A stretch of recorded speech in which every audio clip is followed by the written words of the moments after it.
In today's lesson, we will work with text string processing function using an inventory management spreadsheet. Our data set includes the following columns: row, product SKU, employee ID, full phone number, full address, serial number, contract code, department code, zip code, date string, and warehouse slot.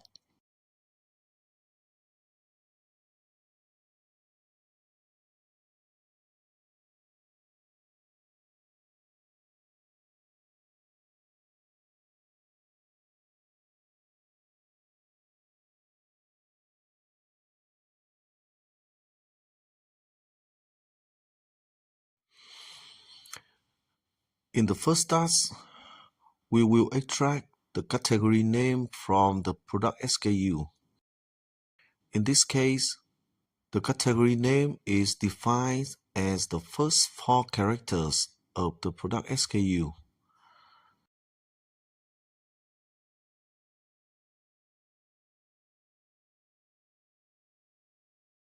That's why we use the left function.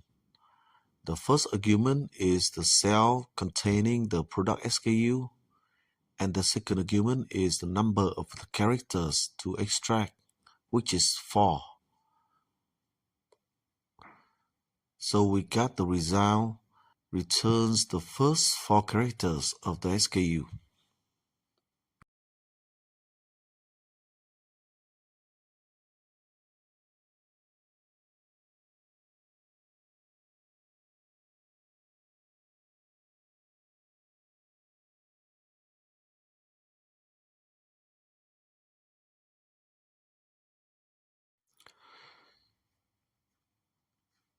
In the task number 2, we will extract the country code from the phone number.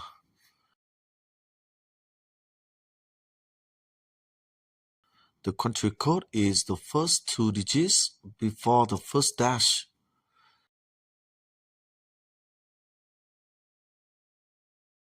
So we use the left function again. The first argument is the phone number cell, and the second argument is 2, which returns only the country code.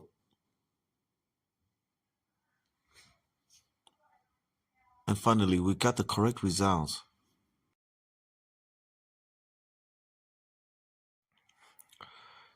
In the task number 3, we will extract the product ID from the product SKU.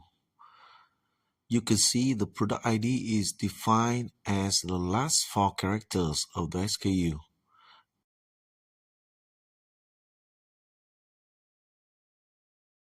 That's why we use the rise function. The first argument is the product SKU cell.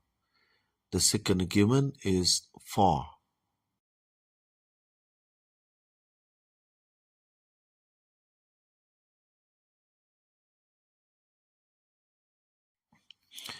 In the task number 4, we will extract the product ID from the serial number.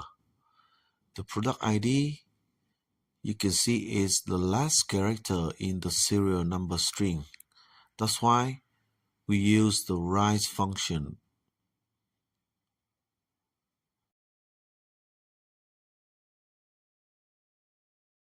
The serial number cell will be the first argument, and the number 1, the number of characters to extract, will be our second argument.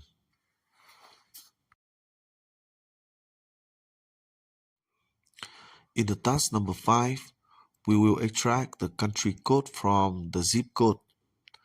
The country code is defined as the last 3 characters of the zip code string.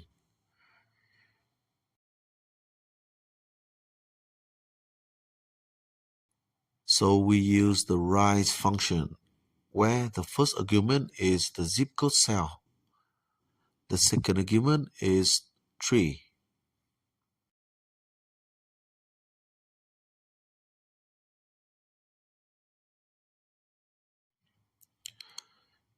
In the task number 6, we will extract the manufacturing year from the product SKU.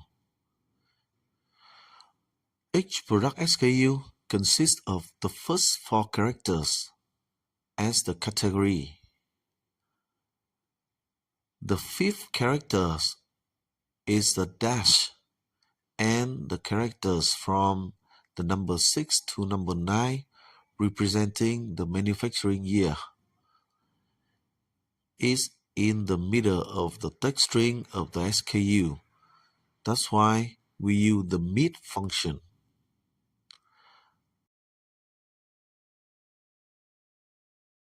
The first argument is the SKU string. The second argument is the starting position, which is the number 6. And the last argument is the number of characters to extract. In this case is number 4.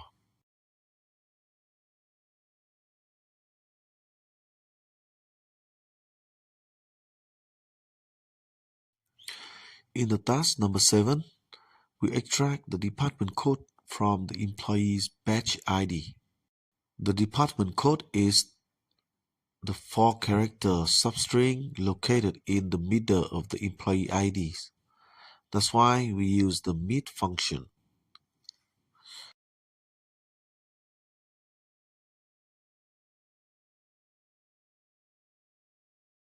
The first argument is the employee ID string. The next one, the starting position, is after the ID prefix, so it will be 3, and the number of characters to extract is 4.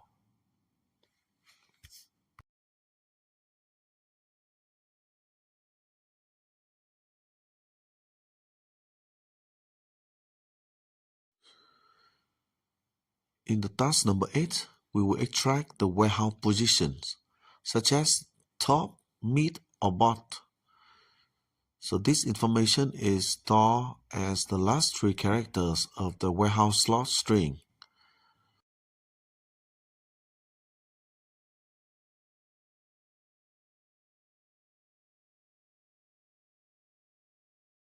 So it's very simple. We use the right function with 3 characters.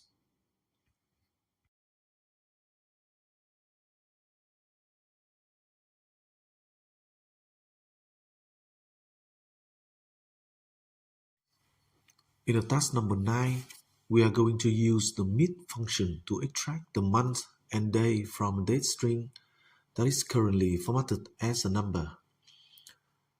The first 4 digits represent the year, the next 2 are the month, and the last 2 are the day.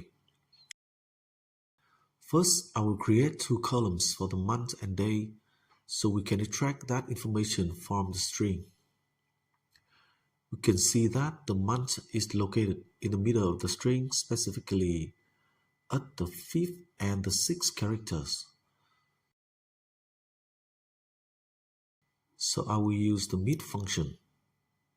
I will start taking from the 5th characters and grab 2 characters.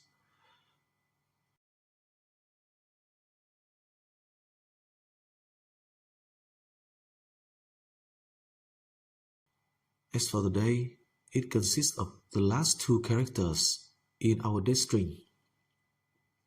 So for this, I'll use the right function and take the last 2 characters.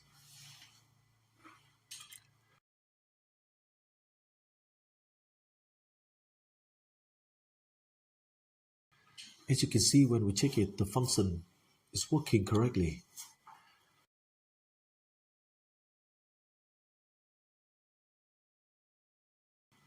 Next, let me create another column for the year, which consists of the first 4 characters. Therefore, I will use the left function.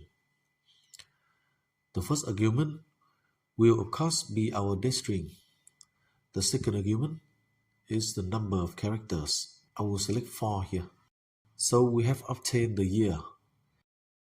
Finally, we need to check if our date in the correct format.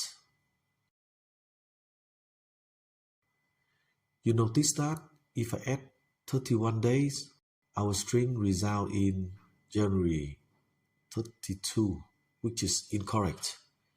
Because of this, we must convert this string into a properly formatted date. So I will use the date function. The three arguments for this date function are year, month, and day. Accordingly, I will select the corresponding cells representing the year, month, and day. And there we have it. We will obtain a proper date format. You can see that when I change the formatting, because it is now recognized as a date, so I can switch it to a short or long date format. Now let's try to add 31 to this date to see the result.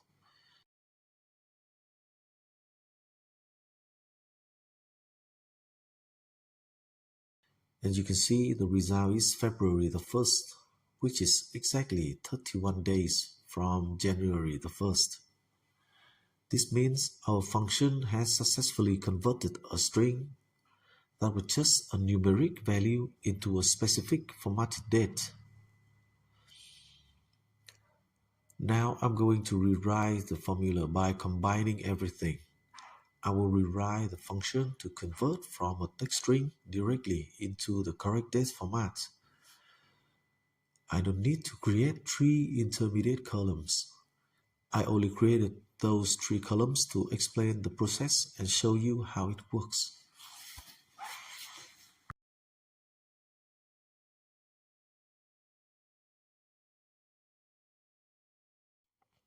For the task number 10, we will extract the numeric part of the employee ID and convert it from text to a number.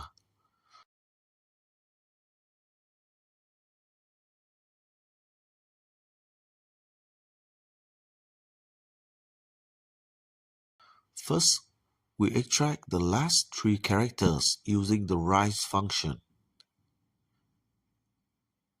Initially, the result is text, which is left aligned and keeps leading zeros. When converted to a number, the leading zeros are removed and the value is right aligned. One simple method is to multiply the result by 1, which forces Excel to convert the value to a number.